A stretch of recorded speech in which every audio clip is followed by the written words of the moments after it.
اللہ کے محبوب علیہ السلام سے پوچھا گیا کہ سب سے اچھا ایمان کس کا ہے؟ فرمایا سب سے اچھا اور کامل ایمان اس کا ہے جس کے اخلاق اچھے ہیں، جو بات اچھی کرتا ہے، جو لوگوں کے برائیوں کی ٹو میں نہیں رہتا، جو لوگوں کو اذیت نہیں پہنچاتا، جس کی طبع میں حیا ہے، جس کی طبیعت میں وفا ہے، جس کے انداز کے اندر محبت ہے، مروت ہے، بھائی چارہ ہے، حسن سلوک ہے، رواداری ہے۔ ان چیزوں سے مل کے اخلاق بنتا ہے، اچھی عادتوں سے اخلاق بنتا ہے، رویوں سے اخلاق بنتا ہے، لوگوں کے بارے میں اچھا سوچنے سے اخلاق بنتا ہے۔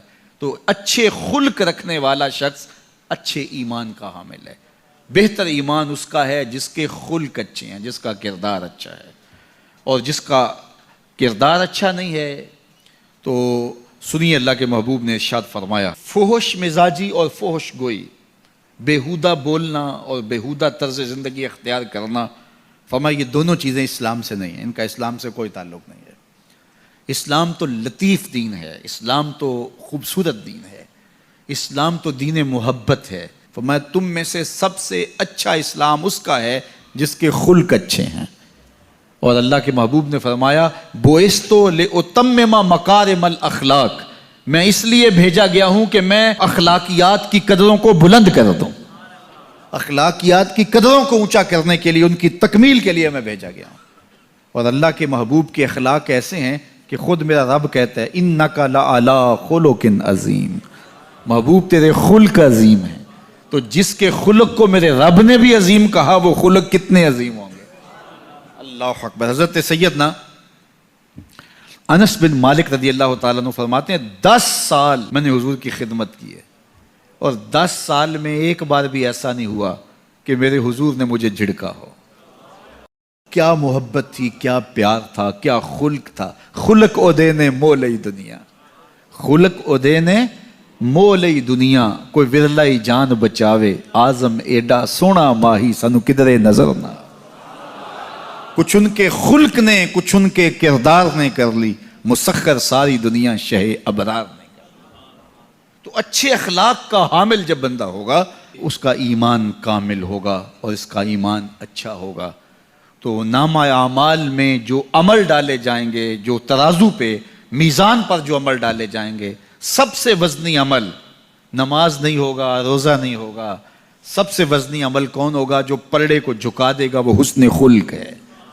تو لوگوں سے اخلاق اچھے رکھیں، لوگوں سے رویے خوبصورت رکھیں، بات کرنے میں سلیقہ سیکھیں، گفتگو کا طریقہ سیکھیں، لوگوں کے معاملات کے اندر، نجی زندگی کے اندر جھانکنے کی کوشش نہ کیجیے، اور لوگوں کے بارے میں حسن ظن رکھیے، ان کی بہتری کا سوچیے، اور ان کے لیے خیر کے ماحول کو فراہم کیجیے، ان کے لیے آسانیاں پیدا کیجیے، اور ان کو جو ہے وہ آپ اچھائی کی طرف بلائیے۔ میرے بزرگ فرمایا کرتے تھے جس سے دوستی ہو تو اس کا بھلا سوچنا چاہیے، اور کسی کا بھلا سوچنا یہ ہے کہ اس کی دنیا بھی اچھی ہو اور بالخصوص اس کی آخرت اچھی ہو جائے، تو اس کو دین کی طرف لایا جائے، اس کو اچھائی کی طرف لایا جائے تاکہ اس کی آخرت برباد نہ ہو۔ یہ کسی کا بھلا سوچنا ہے۔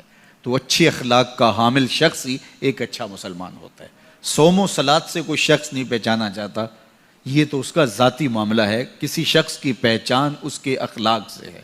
نکاح کرنے کے حوالے سے بھی اللہ کے محبوب نے ہمیں جو رہنما اصول دیا، فرمایا جس کے اخلاق اور جس کا دین تمہیں پسند آ جائے اس سے اپنی بیٹی کا نکاح کرو۔ تو وہاں دولت دیکھنے کی تلقین نہیں کی گئی۔ اگر یہ قدریں ہوں گی ہماری ایک دوسرے سے جڑنے کی، ایک دوسرے سے قریب ہونے کی، رشتہ داریاں کرنے کی، تو پھر اچھا معاشرہ تشکیل پائے گا۔ اور جب ہماری جو ہے وہ ترجیحات اس سے ہٹ کر کے ہوں گی تو پھر اچھا معاشرہ تشخیص نہیں پائے گا۔ آج اس سے تعلق جوڑا جاتا ہے جس کے پاس دولت کی کثرت ہو یا کوئی صاحب اقتدار ہو، تو لوگ اس سے تعلق رکھتے ہیں، چاہے اس کے اخلاق کتنے ہی برے کیوں نہ ہوں، اس کے رویے کتنے ہی تلخ کیوں نہ ہوں۔ جو اچھے خلق کا حامل ہے اس کی قربت اختیار کرو، تمہیں زندگی اور آخرت کا نور نصیب ہوگا۔